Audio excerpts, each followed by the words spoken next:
Janine Gutierrez, pinaghandaan raw talaga ang role niya bilang Iris Benavides. Hello mga kachika and hello po sa lahat ng masusugid na manonood. Welcome po muli sa aking channel.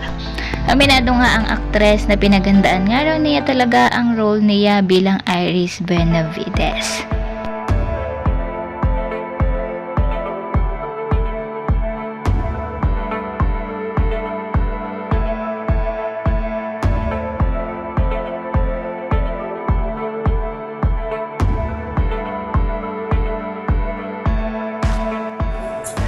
Si Iris sobrang sexy. Nakita ko yung nakatupi siya. So, marami pa bang ganun mga eksena kaabangan? Meron pa. Okay, kasi parang kinakailangan sa character niya eh. Parang very stylish talaga siya, athletic. So, parang kinilang